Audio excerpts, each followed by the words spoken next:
You're listening to The Secrets of Sacred Art, where we unearth the hidden treasures, history, and deeper meanings in religious and sacred art. We're your hosts, Alix Murray and Kathryn Laffrey. Welcome to Episode 5, Catholic Ladders, Teaching the Faith with Images. In this episode, we'll explore art and images used by Jesuit and other priestly missionaries to the Pacific Northwest. And Alix, have you ever heard of Catholic ladders before? No. Do you know, actually, before we even started this, we were going to do an episode on this. To be honest, I'd never heard of them. And I just think they're fascinating, the very little bit that I know about it. And so I'm kind of looking forward to finding a little bit more about it today. But no, never heard of them. Have you? How did you find out about them? So I stumbled across these a couple years back when I was teaching 7th grade catechism. And I was new in the master's program for sacred art. I'm like, all right, let's try using a little more art when I'm teaching. And I would do things like print out coloring pages of beautiful old works. It's nice, amazing the coloring pages you can find out there. So I was like, there's got to be something else. I want like a church history or something that I can really walk the kids through. I don't even remember what phrase I used, but all of a sudden there's this beautiful image of all of church history. And I was like, oh, this will be great because then I can like literally walk the kids through. Yeah. From creation till the final judgment. Yeah. And they really enjoyed it. I mean, kids are so visual now with all their cell phones and that's true. And do you know everything. What? Yeah. And I know these aren't like timelines, which, I think a lot of people are familiar with timelines, which are horizontal. I mean, I used to spend hours just looking at timelines. I don't know what that says about me, but, and I even had these massive timelines of the history of the earth and then the history of, I think it was history of literature or something in England on the walls in the girls' classroom. And I spent most of my time staring at the timelines because it was just so fascinating. And so they're a natural draw there because it's visual and you can kind of see the progression of time and kind of sometimes even insert your own life and experiences in it. And I'm assuming maybe it's something like that with these ladders, but I think they're a great idea. It was an ingenious thing, whoever came up with them. And so, yeah. So let's find out about them. Oh yeah. So looking them up. And the intriguing thing for me was that, this takes place in the American Northwest, which I find fascinating. I used to always say, people, just like from Hunt from Red October, I would like to go to Montana. And my mom is from Wyoming originally. So the American Northwest is kind of a fun draw for us. Yeah. Well, and I have to say, if I'm honest, in this country, there is a romanticism associated with, I would say definitely the West, but even the Northwest. You get a lot of people here who really, they kind of wax romantically about the Northwest. There's something really special, and it is beautiful. I've never really been out that way, but it's an intriguing place. Yeah, and I purposely wanted to find a map of when all of these were first created. And so found, first of all, Father Francois Norbert Blanchette, originally from the Quebec area, was in Montreal for a while and in and around Quebec City, did a lot along that eastern portion of what is now Canada with French-speaking immigrants that came in, and even with fur traders and a lot of the different tribes in and around the northeast portion of Canada. And he was very studious, and his bishop had told him that I need you to go to the Oregon mission. And I mean, what a trip he had to make. It took 5 months for him to get there. They traveled by, on water, on rail, on foot. They even say that when they crossed the Rocky Mountains, when they reached the peak, it was like 3:00 in the morning, he said Mass at the summit of the Rocky Mountains. Oh my How gosh. awesome is that to think That about? is. And you think about, and first of all, I just want to encourage our listeners to maybe be our viewers and take a look at this, a lot of the images, because these are really fascinating. I've never seen these before. And I'm just looking at this map and the distance that this man and obviously all the people who accompanied him traveled. And I can see that he's going across what I would consider my nightmare country, the unorganized territory. There's no way I would want to go there. It's yeah. And just, wow, what an adventurer. That's incredible. Well, I have to say, this website for maps is fabulous. And I made sure to put it at the bottom, and I'll put it in our show notes. Okay, yeah, good. If you get the chance, watch our YouTube version of this, because there's going to be so many great images to see. Yeah. But just seeing how everything's laid out, watching how the states were slowly forming, working their way across as people moved, but then seeing unorganized territory. I know. That just cracked me up. I imagine what it's like to go through this, territory. Everybody's going, it's unorganized. Oh no. I know. It's like, there's no government. There's no, no, see, I'm thinking, wild. Yeah, no, I was just thinking it's like the junk drawer of the United States. There you go. Not anymore. We love you, North Dakota. No, but it's amazing. Yeah, unorganized. It's really something that, what an interesting way to label and I think the unorganized territory is much bigger than the British Isles, but that's for another story. That's for another day, right? Yeah. And it was neat to see how large the Oregon territory was. Yeah. It encompassed all of Washington, all of what is the state of Washington now, the state of Oregon, the state of Idaho, kind of used the Rockies as the dividing line, and all the way up into what's now Alaska. So this is a huge territory. Yeah. Yeah. Is this, now I'm kind of showing a little bit of my ignorance. This is after the Louisiana Purchase, correct?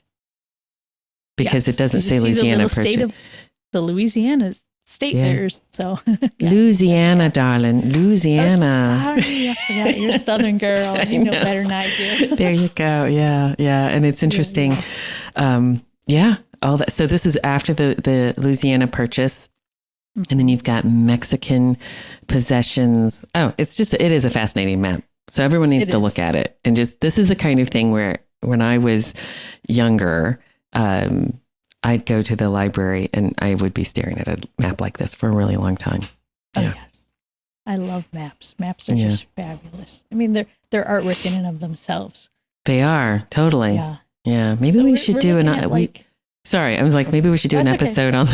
We could. I'm sure we could find some really cool maps. Yeah. Anyway, I digress. Please. Oh, it's okay. So this is in the 1830s, and leading into 1840s, getting into the end of the 1800s. So you have a lot of expansion, a lot of travel, and there were people from across what's now Canada and the northern United States that were heading toward the Oregon country. They were going there for trade. So you had a lot of wildlife trade with the furs and the fishing, and then you have timber.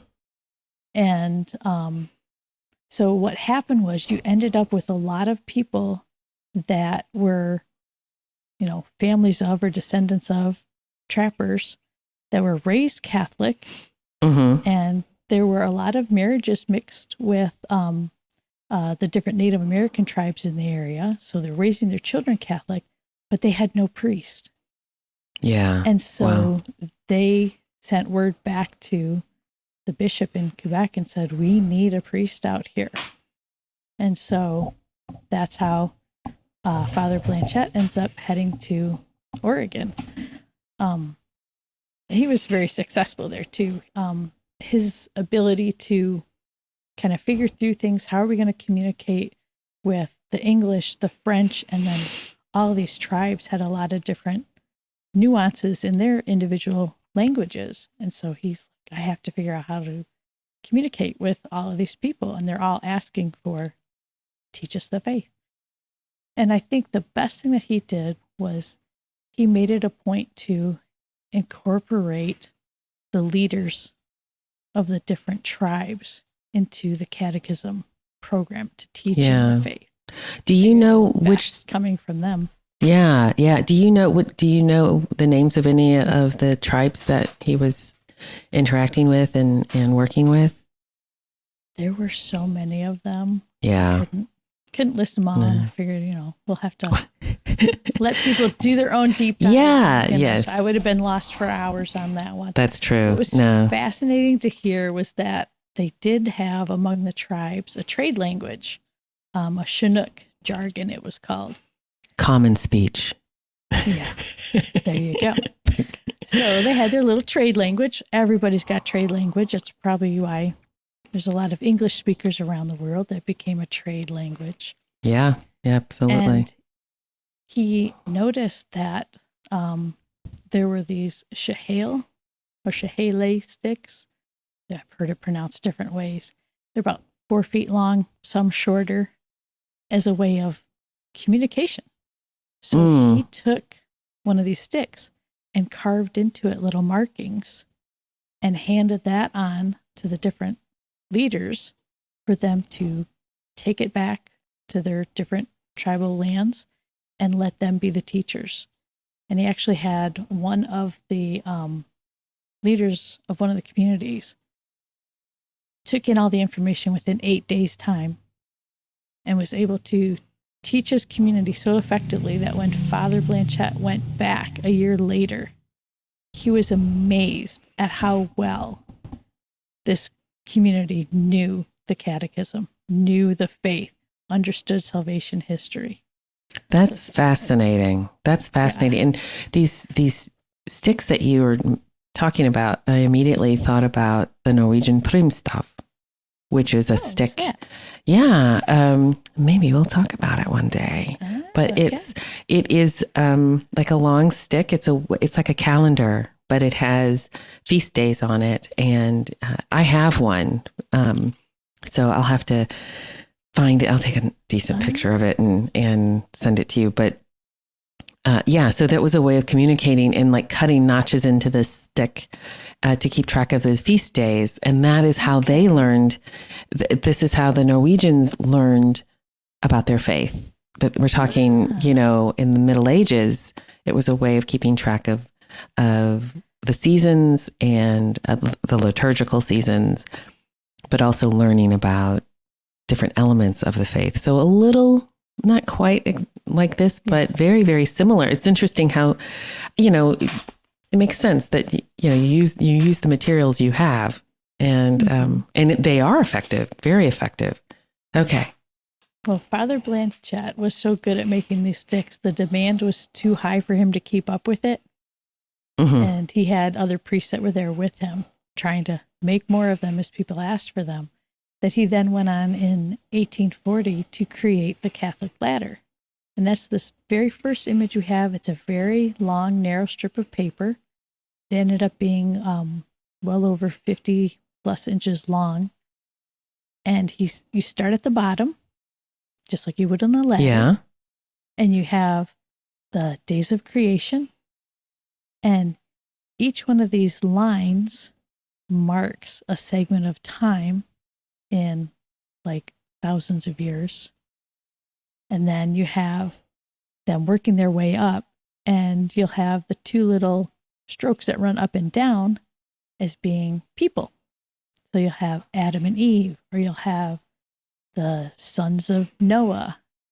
And it's fun to see the little different drawings that he created. And we'll take a closer look at that in a moment. But it was fun to see how he took this, what was notched into a stick, and then transferred it pen and ink to paper. And he actually used packaging paper that he backed with linen to help keep it all together so it could be folded up and transferred easily. Yeah, yeah. And you can see the way he's doing the notches. I mean, you can still see he's referencing the notches. They're not like detailed images. They're just a pen stroke. So interesting. And he would use dots for individual years. So that he the little dots, there's 33 dots stacked up in the middle that lead to Christ's crucifixion. So for the 33 years of Christ's life. And then you go back into, the larger markings of time. And you have the founding of the church. The church is absolutely adorable in this. And he has like a little drawing of the New Testament to represent. It's similar to the 10 Commandments down below. Yeah.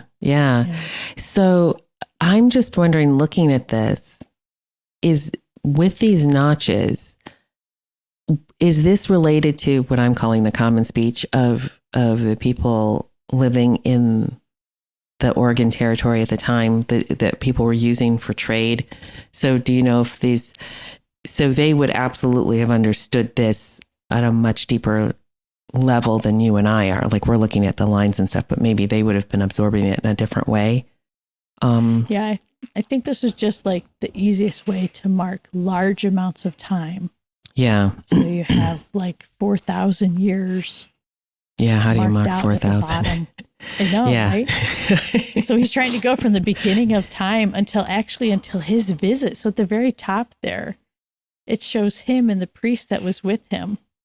Yeah. So they actually dotted it out all the way to his visit in the 1840s. Yeah. And then you'll see the little branch that goes off to the side. I was just about to ask you about the branch. What's that all about? So the withered branch is the Protestant. Oh, okay. Reformation revolt. Interesting. Yeah, well, so, yes. Yeah, Does give one pause. It does give one pause. You have to think about that. Yeah. But then it was neat to see the way these catechism ladders evolved and got more elaborate. Yeah. And Father Blanchette, the man had traveled the world. Eventually, he became the first bishop in Oregon and was archbishop. And at one point in time, he traveled down through Chile and was down in South America for a while. And so the ladder went with him. Except this time, instead of having French notations, it has Spanish notations, but still following the basic general idea. You can see a little more elaborate. So there's probably some people there that maybe have a little more reading background. So there's other little notations that they could read. Yeah, and but the pictures. I was going to say the images are a lot more detailed as well. Mm-hmm. Yeah, but he still kept that central ladder, that theme running up through the middle, which I thought was fascinating. Yeah, it's a good way to count. It's almost like an abacus. Yeah, it's a good way to keep track of time in a very simple way, but you can get up to some pretty high numbers on it. Mm-hmm. You can imagine it'd be really easy for a kid to walk them along each one of these notches, so to speak. Yeah, and it's really universal. Do you know what I mean? Like you and I mean, I'm looking at this for the first time. And I can, if I look at it and I kind of have a vague idea of what's going on, I could kind of spend time looking at this and go, oh yeah, okay, so there's the Old Testament, and here's the New Testament, and knowing that the vertical strokes are people, then okay, who's that? So it is something where you could spend some time looking at it and figuring it out, and not getting too far off the mark of what he's trying to say. So that's really fascinating as well. That's kind of ingenious. Yeah. I feel you're being brought into the history. You're not just learning about something that happened to someone else, but you're actually journeying along with. And I love how this plays along with what we talked about in our last episode. Yeah. Where we had that journey of Joseph through those two panels. And this is very similar form. It is. Yeah. But this one you can roll up and stick in your pocket. Yeah. And the last one actually can roll up. It's actually attached to bars, made to be rolled up like a scroll to be taken along. And they got a lot more detail on here, a lot more words. Yeah. Much more elaborate pictures. I still love the simple first one, though. I do too. Do you know what? I do too. I think that's so cool. And I'm not advocating this, but like if you were to get a tattoo, like that would be the coolest tattoo. Okay. I wasn't thinking that. I was thinking hang it on the wall, but if you want to get a tattoo, Alex. On your leg. No, I don't. Thank you very much. Okay, good. but the thing is, it is something like you could see maybe somebody doing that. Wouldn't that be, Yeah, let's take a closer look.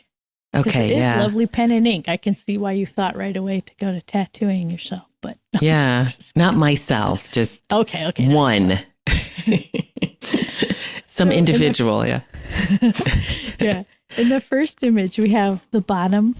We're starting off with creation, and the little circles represent the creation of the heavens and the earth. And then you have the two people, Adam and Eve. And you have the sun and the moon and the stars and the plants. So it's really neat. And then the three would be for Adam and Eve's children. Yeah. Cain, Abel, and Seth, right? Yes. Yep. And then you just kind of start working your way up. I love how Noah's Ark looks because most people wouldn't recognize it as Noah's Ark. Yeah. It looks a little bit like, I think it's on, when I'm looking at the right side, and it looks a bit like a cabin. Yeah, looks like a little cabin. Very square. Yeah, it is. About the description in the scriptures, it sounds very square. Yeah. And then can I name which, I know what the other one is. Yeah, you tell me. That's the Tower of Babel, or Tower of Babel. Yes. Yeah. Yes. Looks like some of our modern high rises now. It does. And that's not a compliment. But anyway, it does. It's, or I was going to say, or an upside down waste paper basket, but. Yes. Yeah.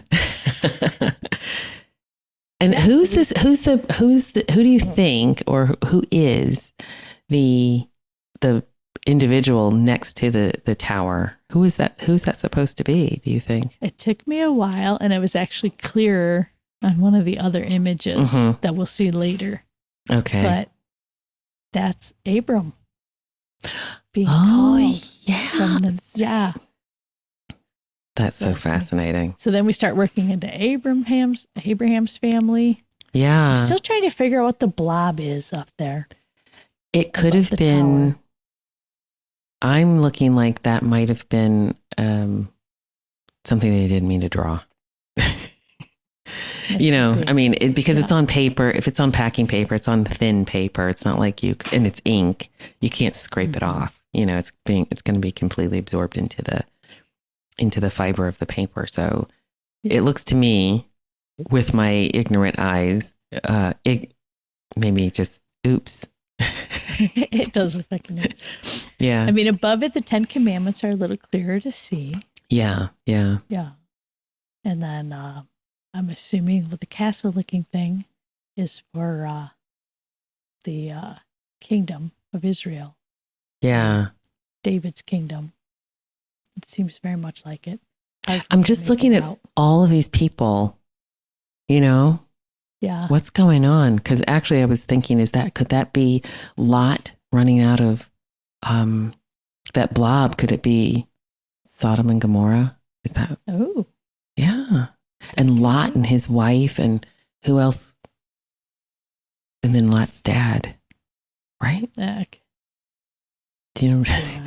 Oh, I gotta go read again. Yeah, I was just saying, now I'm getting all into the story. They're like running, and yeah. And then sorry, I'm getting all excited. I know, are we talking? I'm just thinking about the 12 tribes. Where are the 12 tribes? Yeah, I know. I'm always counting out, going, "Where's the marks for the 12 tribes?" Yeah, but we're not there yet, I don't think, because we're just now getting the. Actually, no. It's on this first section of it. Yeah. Because the next section starts off with Jesus's life, because we have the 33 dots. Yeah. So at the bottom you have John the Baptist is one of those marks, and then you have Jesus, Mary, and Joseph. It might even be the 3 wise men represented there. Interesting. So down here, are we moving on to the second one? Yeah, into the center. Okay. Yeah. So what is the round circle? Is that like the Annunciation or the Incarnation? What is that? That one I couldn't make out. I wasn't sure what it was. So it's interesting. I guess looking at maybe some of the ones that are a little more detailed, The later ones, maybe they'll be a little clearer, but this is just, I think it's fascinating. I'm with you. I really like the simplicity of this because you can really, there's simplicity and there's simplicity, right? Sometimes you get like this really stark emptiness, a lot of contemporary buildings, sadly, not a lot of contemporary churches. There's a lot of empty space. But what I think is lovely about this is there's a simplicity here, but it's really drawing us in. It's fascinating. I can see how it worked. Yeah. I love the church, the little church in the center panel where it's, talking about, okay, so after Christ's death and resurrection, we have the establishment of his church. Yeah. It looks like little roosters sitting on top of each of the crosses. That's what I was thinking. And so that makes me think of Notre Dame, because there's a rooster on the steeple of Notre Dame, and in the rooster are 3 of the thorns from the crown of thorns. And I'm wondering if that's what he's referencing. And it also references an old carol about Herod sitting around at dinner time. And when they said, oh, we think the Messiah, the Son of God is going to be born. And he's like, if that's true, this rooster that's sitting on this platter is going to jump up and crow. And that's exactly what happened. I love that tie-in. Well, think about it. We have a lot of French immigrants in and around this area. That's what I was thinking. Yeah. So they would have had that reference, and actually maybe to bring it all back around to the Paris or French rugby team, their logo is a rooster. So they really like their roosters. More sense. There you go. Oh, nice. Yeah. And then you can see the last little section is just all the little dots. Leading after the Reformation until you get to Father Blanchette coming to teach. And then it's because that actually then brings the person who's been spending all this time looking at this and hearing the stories, and then they're like, oh my gosh, and I'm in the story. Yeah, yes. You're in the story too. That's great. Yeah. So I think it's important for us that when we do talk to someone else about the faith, that we make it a point to bring them into the story. Not just talk at them or give them a bunch of theology, but actually let them know that there's a whole huge story that all of us are incorporated into. Exactly. And it's a good story. Yep. Yeah. So thankfully, as Archbishop, he took the time to write down a key to the Catholic ladder. And I probably could have been lost for hours and weeks just reading this. Yeah, fascinating, absolutely. Lovely. So Alix, if you would, give us a little read from Father or Archbishop Blanchette. I will do my best. So this is a little bit off the cuff. So pardon me if I stumble across some of the words. So this is the key to the Catholic ladder, containing a sketch of the Christian religion and universal history, useful to all. My favorite line. I know. And that's the thing. And you know what? That is the whole point of sacred art. It needs to be useful and accessible to all. So well done. He's hit it. He's done a great job. So the Catholic ladder is but a historical and chronological chart of religion from the creation of the world down to the present day.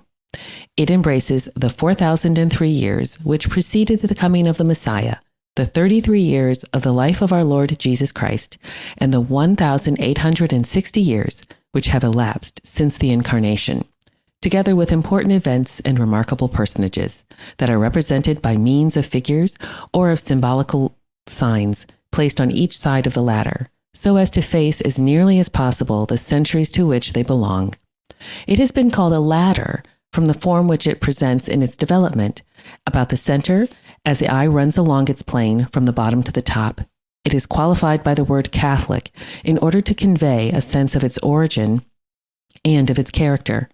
It is, besides, the most real image of the mysterious ladder, which the holy patriarch Jacob saw in his dream, resting on earth at one extremity, and on the heavens at the other, along with the angels, ascended and descended, and on the topmost round of which the Lord leaned, addressing his speech to Jacob. Love it. It is fascinating. So he really thought about this. He really thought about this. And of course, I'm just, again, some of the, you can find cathedrals in Europe and maybe in the United States, maybe even just your local church, there could be an image of Jacob's ladder. So this is something that was very much in the minds of Catholics for many, many, many centuries. And this is something that was brought down all the way through, the Old Testament, all the way up until, for them, the 1860s. It's incredible. This image of a ladder that has lasted all that time. Yeah, he so well took what was given to us in the past and made it useful to the time he was in. Yeah. So, we have that understanding of Jacob's ladder. There's icons of it, like you said. Yeah. Beautiful paintings. So just, copying from the past, adding a little bit of today into it. And making yourself part of the story. That's the thing. That's how you make yourself part of the story. You don't come up with some weird thing that nobody can relate to. You're part of this story, and it can be done in such a fascinating way. So this is kind of cool. Next image is now on the screen. Image is up, yeah. Wow. So we're going to step forward. So after the beautiful simplicity of Father Blanchette's ladders, it gets a little more elaborate, and more priests needed to be brought in. Father Blanchette literally circumnavigated the globe. He had gone down to South America. Yeah.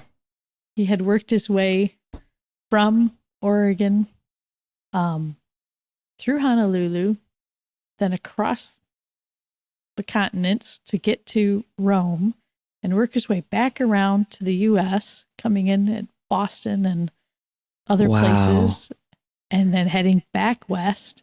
And he brought with him priests of different, like probably Jesuit priests with him, some sisters and lay brothers, and, to really help keep growing this area. The success of the ladders meant there were more and more Catholics in the area that needed to be ministered to. Yeah. His frequent flyer miles must have been amazing. Oh, right? I know. I'm just like going, at that time. I know. Can you imagine? Around the world, it's not like just hopping to the local airport. No, it's not. And even if you do that, it takes a lot of effort today, Yeah. Yeah. So one of the priests that came into the area was Reverend Albert Lacombe. He's from the Order of Mary Immaculate. And he came to the area around the same time, just after Father Blanchette had established things. And he created a very colorful, I love the color combination on this ladder, in 1872. And his addition to this was then adding the two roads. So on either side of the ladder, if you see in the first section here that runs really narrow top to bottom, you have this golden yellow road that runs up on the left side. And on the other side, this gray ashen road that works its way up on the right side. And so it's like, okay, let's see. Well, actually, if you look at the figure of Christ, the ashen road is on his left side. The golden road is on his right side. Yeah, it's going to be on his right side, yeah. So we've got to think about it in terms of Christ's point of view. Yeah, his orientation. Yeah. No, it's fascinating. It looks almost like, again, it's something that anybody could spend it's a very visual piece where you could spend time really looking and thinking about it and contemplating it. And it's interesting, and it does have all these colors. It reminds me of, do you remember, now I'm really going to date myself, but maybe it's still around. It's not in this country, like bubble gum. You know how you would get, was it not Hubba Bubba? There was some bubble gum where you could get like a tiny little comic strip in it, like super tiny. Oh, Bazooka. Bazooka. Yeah. Yes. It kind of, I mean, no disrespect, but it like the colors and everything in the Bazooka. Now that you say that, Maybe it was inspired By the That ladders. could be. Yeah. The printing.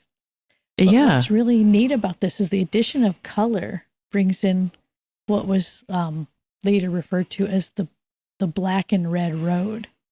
Yeah. And this came up in our 2 recent episodes of Mysterious World with Jimmy Aiken. And so in episode 266 and 267, Jimmy Aiken is talking about Nicholas Black Elk.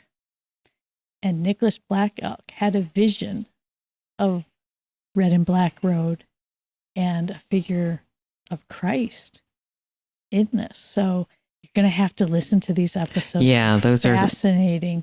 Really fast. And again, do you know what? It ties in nicely, but it also is something. It's a part of Catholic history that I'm not going to say many people aren't aware of, but I certainly am not aware of it. And I love hearing these stories of the lives of Catholics and faithful Catholics, and Nicholas Black Elk. He was an extraordinary man. Really extraordinary. Yeah. Worth knowing. Yes. Worth knowing. Yes. Let's pray for him to be a saint someday. He'd be a great saint. Absolutely. Yeah. Very cool saint. Yeah. So he was one of the leaders in his community that became a catechist. So he would use this image to teach the children in his community, the catechism, to teach the faith. So was it just children, or was this aimed at adults as well? Maybe reaching out to adults with this. I don't know. Actually, I wish I could zoom in on it better, but they actually have it at the top of the little notation. I have a zoomed in portion of the bottom. Yeah. Where it says that this catechism, pictorial catechism, is set up for children and an uneducated people. Okay, I can see that. Yeah. So yeah. So you have to think there could have been a lot of fur traders and trappers that might not be able to read. They're just out doing their job. Exactly, because we're so text reliant, and we really, really emphasize that. But the universality of images is something, and the other thing is, and I mean, maybe I'm gonna just reveal a little bit of my opinion here.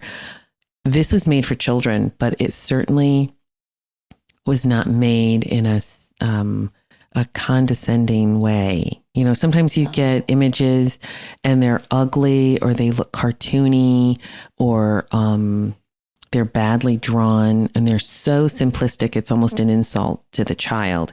But that's not what this is at all. Mm-hmm. This is really interesting, and it draws you in, and so I think that that's something to take into account, especially, if you're an artist and you're doing some illustrations and you want to do something for children. It doesn't mean it has to be goofy and cartoony. It can be really beautiful. Exactly. Yeah. And dignity, speak to the dignity. The image should speak to the dignity of the subject matter and also the observer. I am now off my soapbox. Thank you. That is a good soapbox. But this was the image I shared with my 7th graders. They loved it. I bet they did. There were so many little details. And like you said, it wasn't dumbed down. It was very clear. We're starting at the bottom with the image of the Trinity. And they did a nice little triangle in the center with a number 1 in it. And then around the points of the triangle, you have a face of like an older father. So mm-hmm. the Father. Then you have Christ's face. And then for the Holy Spirit, it almost looks like a young man. It does. I'm surprised it wasn't a dove, but whatever. Yeah. So I thought that was fascinating.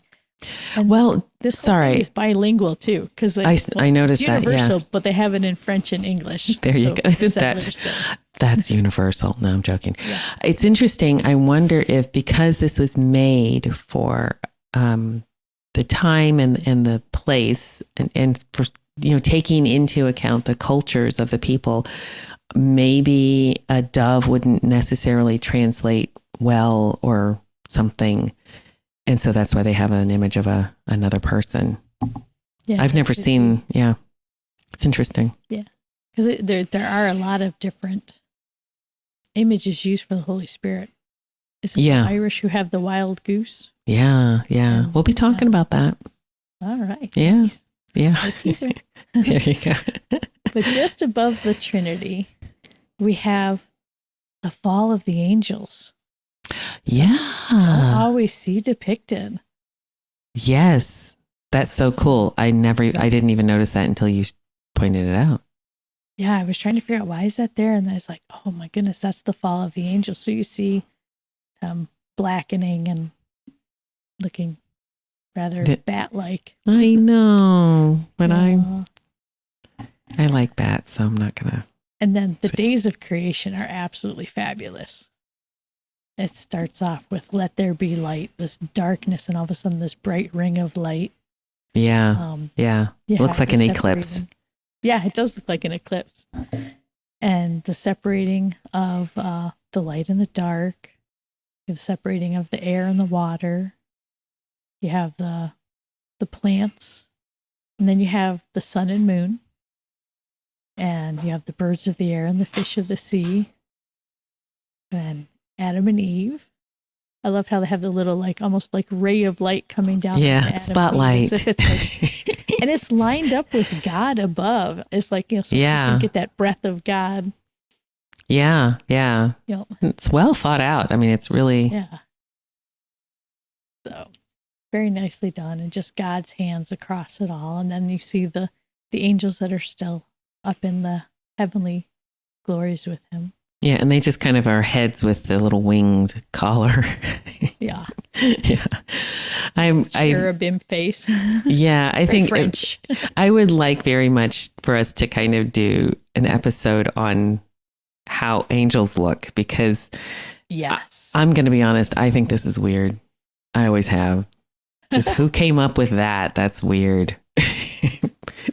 All right, listeners, anyway. If you know crazy pictures of angels, please, yeah, absolutely. Yes, on Discord or yes, any social media. Yeah. So we also have the fall of Adam and Eve, a little snake winding its way through the fallen angels. Oh, yeah. That's so cool. And do you know what? If you look, see, I'm getting all into it, way on the left-hand side, right where it was let there be light, if you kind of follow the fallen angels and their little faces, it kind of undulates like a snake's tail all the way. Oh, it does. Doesn't it? Yeah. Very cool. All kind of intertwined together. Yeah. Like I said, very well thought out. Oh, yeah. And I mean, with so many little details like this, I mean, any kid, no matter how hyperactive, would be enthralled by all these little details, I think. I think so too, yeah. So just above God and above where we had the original sin, we have the expulsion from the garden.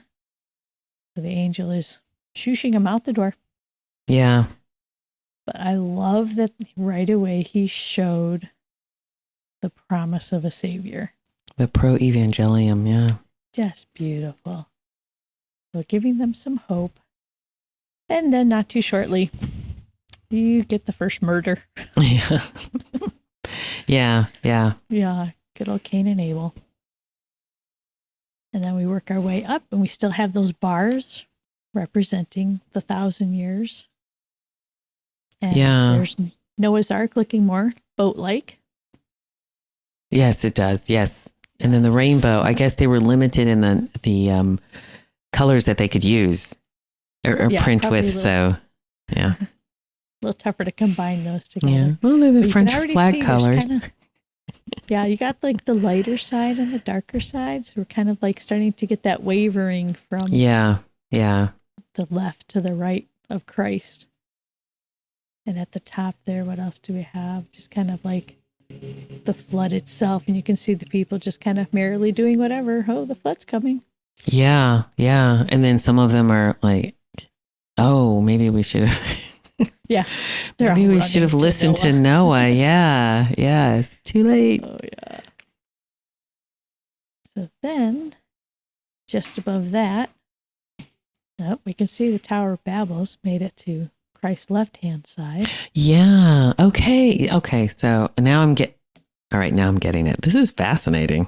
Isn't it neat? Well, with the black road and the golden road, and it is, yeah, this is really cool. It makes sense.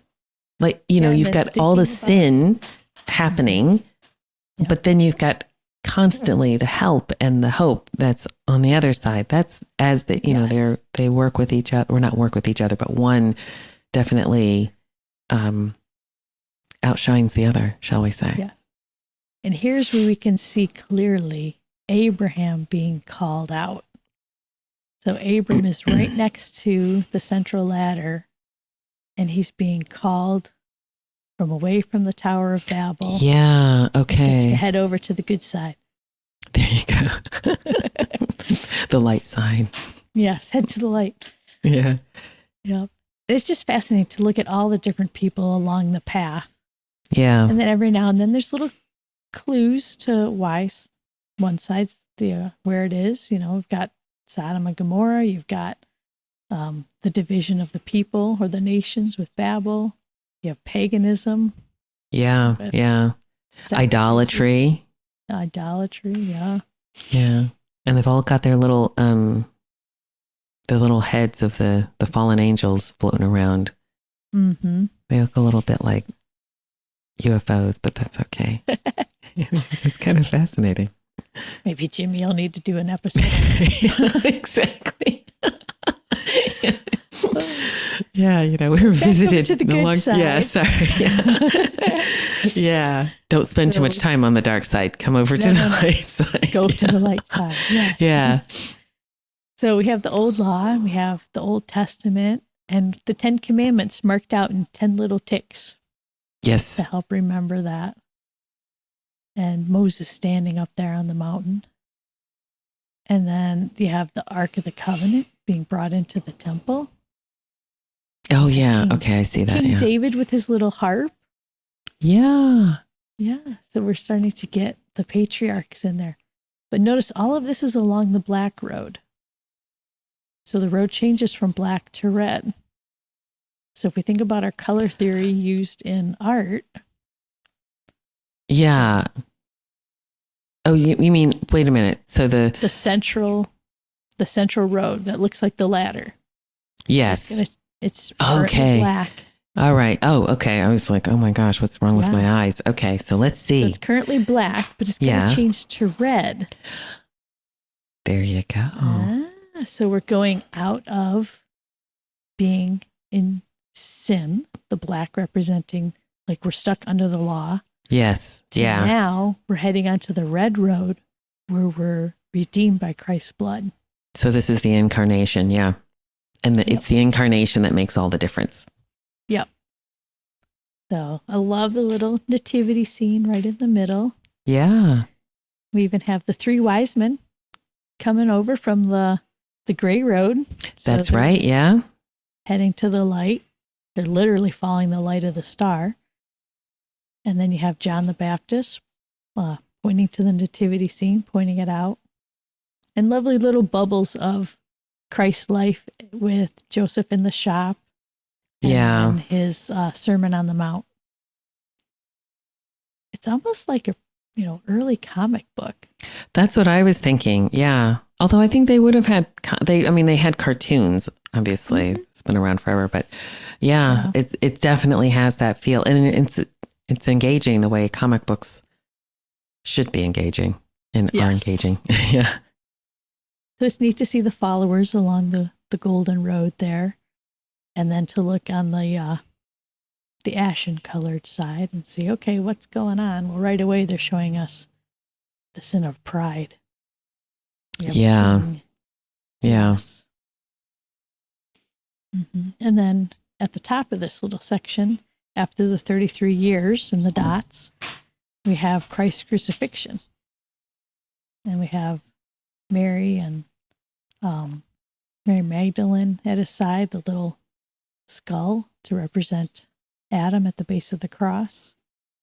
And then flowing from Christ's side, we have the sacraments. And nice little representations of them, and a little red cross for them also. Yeah, any other little fun things you note? I'm just looking, I just find it really fascinating, the difference between the number of people on the black road and the number of people on the yellow road, and how active the yellow road is, or the golden road, I should say. And I do find that interesting. And I wonder why that is. I mean, not like I'm being all negative. I'm not being negative about it at all. Like why there's so many. Yeah, but it's actually, that's good. They want to say, we want you to be on this road. This is a good thing, and this is the road to life. And I do find, I find that interesting. I like how the crosses are kind of, the shadows of the crosses are the sacraments. I do think that's really an interesting way of visualizing Christ's sacrifice, and how the sacraments are connected so closely to his sacrifice. It's really well done. I keep saying that, but I mean, it really is so, I mean, I'm getting all kinds of ideas looking at this for stuff I want to do, actually. Then there's one little notation above the cross. You'll see 2 black circles. Yeah. They have on there 2 nights. So that Christ was in the tomb 2 nights. Yeah. And then on the third, yeah. And then what happens? It's like, okay, what's going to happen next? Yeah. Dun, dun, dun, dun. So here we have, I kept that, the crucifixion in there. You can see the resurrection, the angel, turning away the stone. And then you have, on Christ's right hand, you have the faith. Yeah. Then, on the other side, you have avarice. Yeah. Well, it looks like, so they're naming the 7 deadly sins, and then we're going to have the supernatural virtues. Yep. On the other side. Yeah. Avarice. So, yeah. I'm just trying to think of, creepy demons with each one of those. I know, but then you've got the little angel heads on the other side as well. Yeah, yeah. So what were you thinking of? I can't remember. It'll come to me. Okay. I'm just, I'm sitting here looking at this. I think people are going to find this fascinating. I could stare at this for a really long time. Yeah. Oh, I have been. Yeah. Yes. So after Christ's resurrection, we then have the 40 days in dots. Yeah. That he was, with the people before the ascension. And of course, we have our little comparisons between, I believe it's temperance. No, it's there's hope and charity, and then we've got lust and envy. Yes. And also, I want to point out how the people on the black road, they're all turned away from Christ unless they're brought into, onto the golden road. So when you have somebody on the other side, there's still a chance, you have a little bridge or whatever, and there's something they're looking at. But everyone who's on the golden road, they're all looking to Christ. They all have their eyes on him. So I think that is fascinating. So get some people that are not interested, not looking, and then others that's what they're doing. They're looking and they're worshiping. You see a guy, I should be more sophisticated in my terminology. You see a gentleman who in a green robe, and he has his hands up in prayer, like the Oron's position of prayer. And, so that's an interesting thing. Yeah. I think it's neat because those of us along the road who are not there during the time of Christ, it kind of helps you to understand that you can be along the road and you experience it all. Yes. You're there with what happened. Again, as you said, in the story. In the story. We're taking people with us and bringing them into the family. So what's nice is in the next section, as we move up after Christ's ascension, here we have the Church of Jesus Christ. Beautiful, laid out little church. Oh, no rooster on top this time. No. Well, I know, but there's an angel on the top. Maybe that's the guardian angel, because every church has its own guardian angel. Right. But then, can I point out what I immediately see, which kind of contradicts what I just said? Okay, so I think you're going. Yeah, so we've got Saint Peter on the Golden Road, and we have Saint Paul on the Black Road, but that's because he is preaching to the Gentiles. I understand that, but I was saying, everybody's looking at Christ, but at this, just right above this, Saint Paul is kind of going off to do what he was called to do in Christ. But there's what he is looking at. What's he looking at? He's holding in his hand. He's holding the cross. That's right. So he's taking Christ before him. That's right. Go out into the wilderness of the Ashen Road.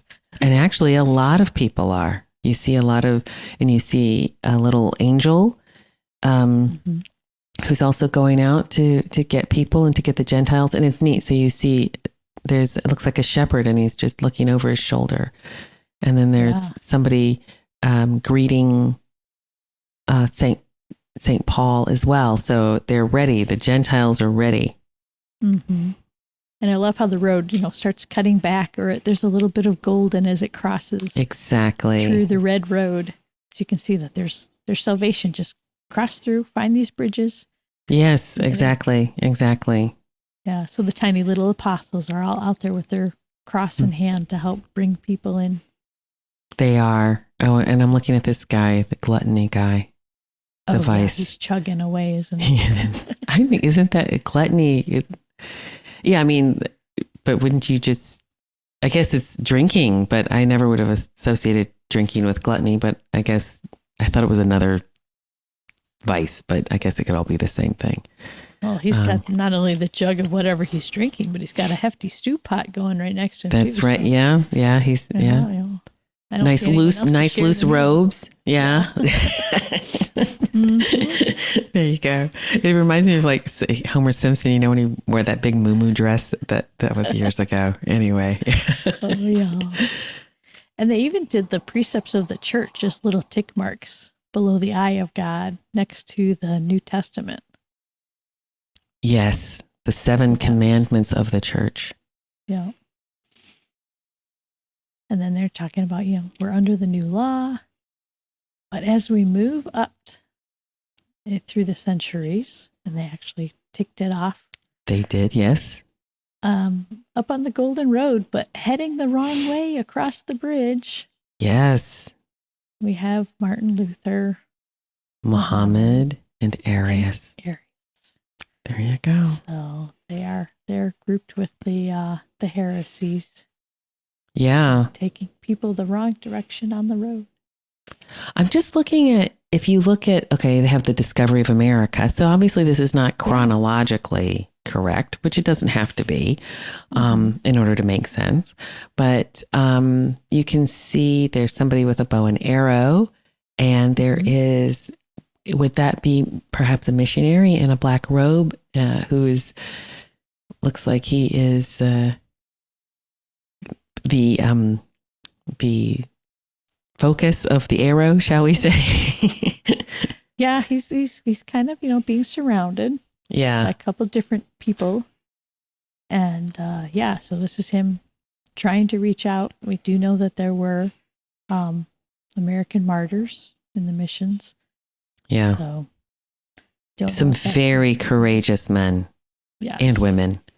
Yes. But the sufferings of the proto-martyrs of the United States are just, it's incredible. I'm sure in Catholic American history, I'm sure they've talked about that.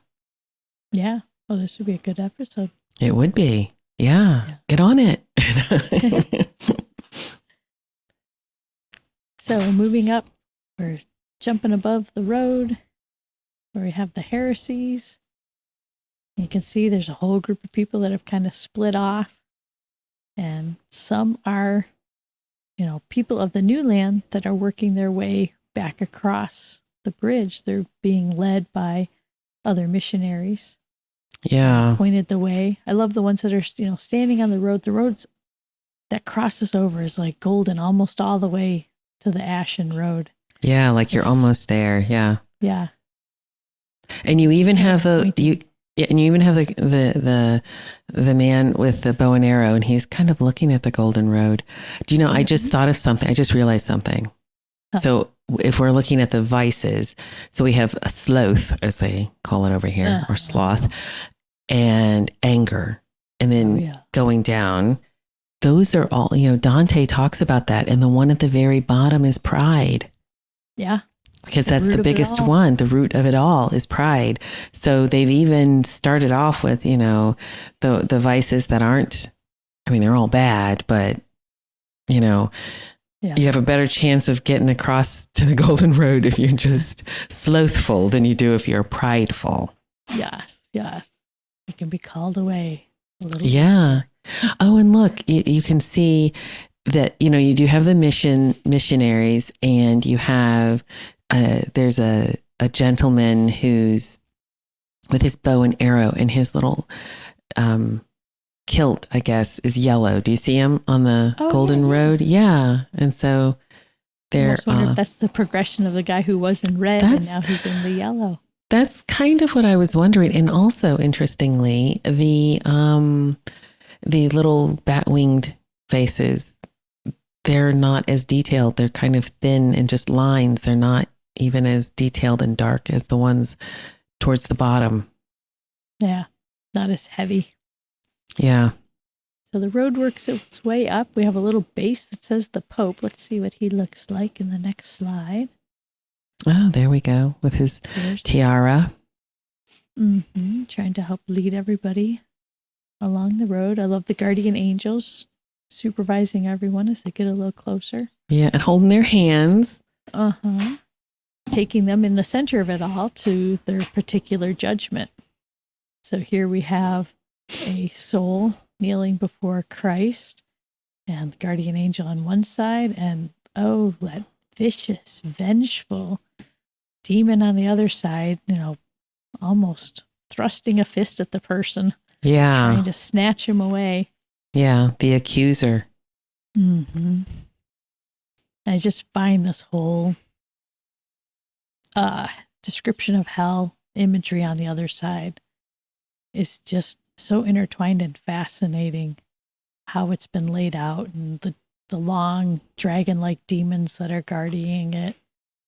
And if you with their crowns, if you look away from it, do you notice it almost looks like a face turned away from Christ?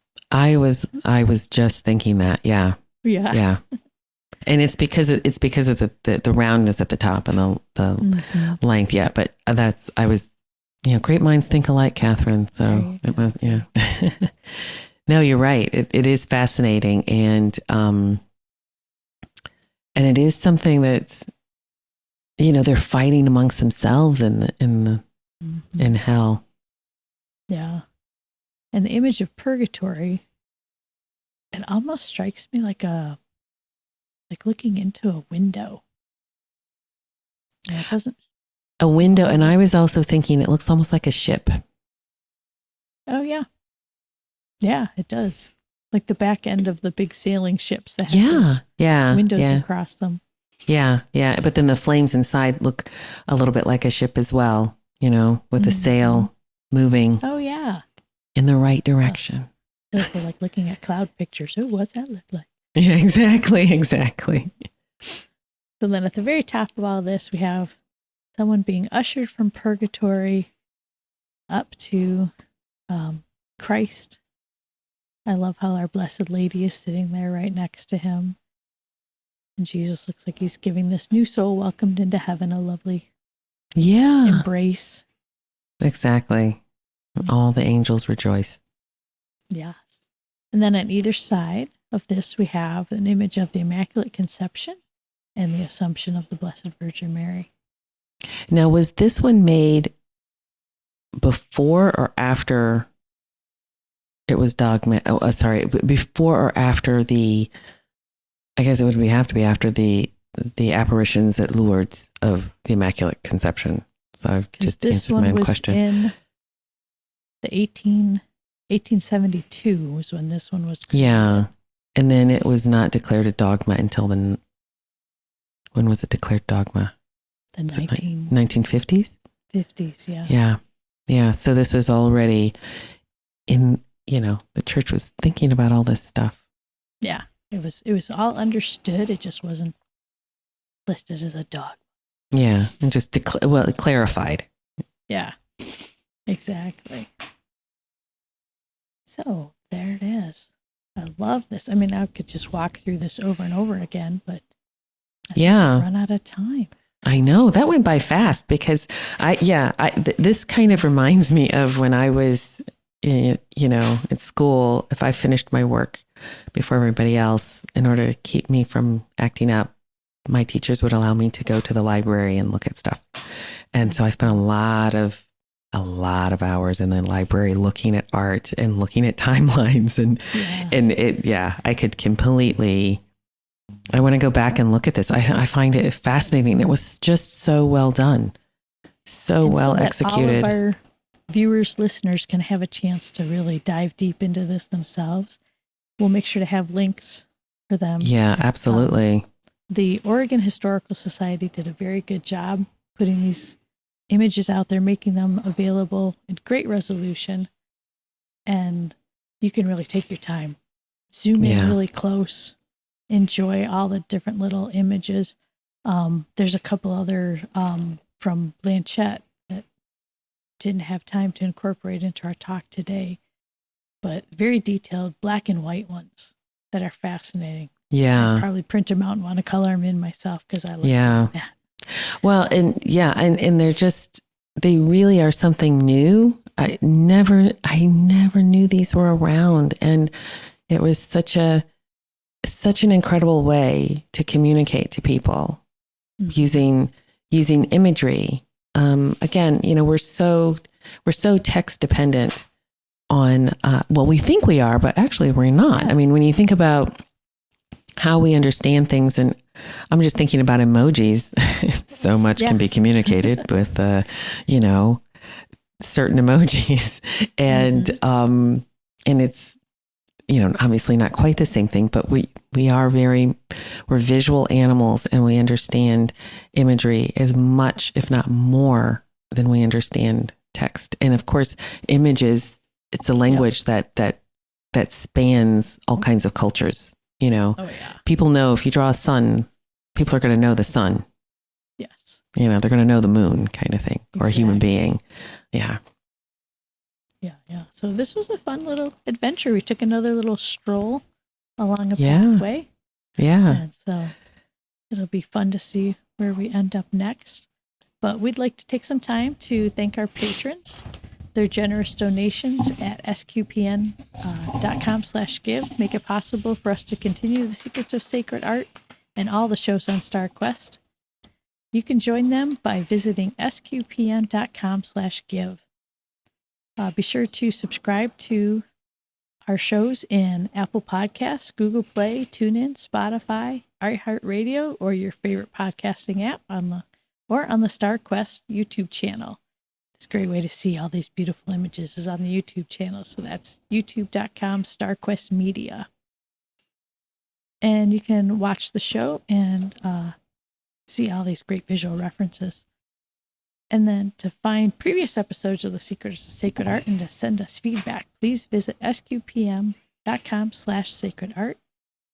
You can email us at sacredart.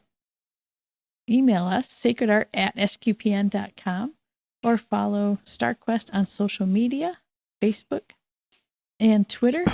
And please join our Discord community. We love to have fun conversations doing that. That's sqpn.com/discord. So, Alix, are we going to have a fun little continuation with the French-speaking Catholics of the world. I will do my best with my husband's help. Yeah. So next time we'll be back and we'll be discussing an artist that I think has probably already been a dear friend for many of our listeners for a long time, William Adolphe Bouguereau. And his work is a mainstay in many Catholic homes. And we're going to explore his life and work. And hopefully he and his art will become better friends to you and your family after you hear all about him and see that is definitely one that you want to watch. Because I know I have a piece, or my mom has a piece in her kitchen. Yeah.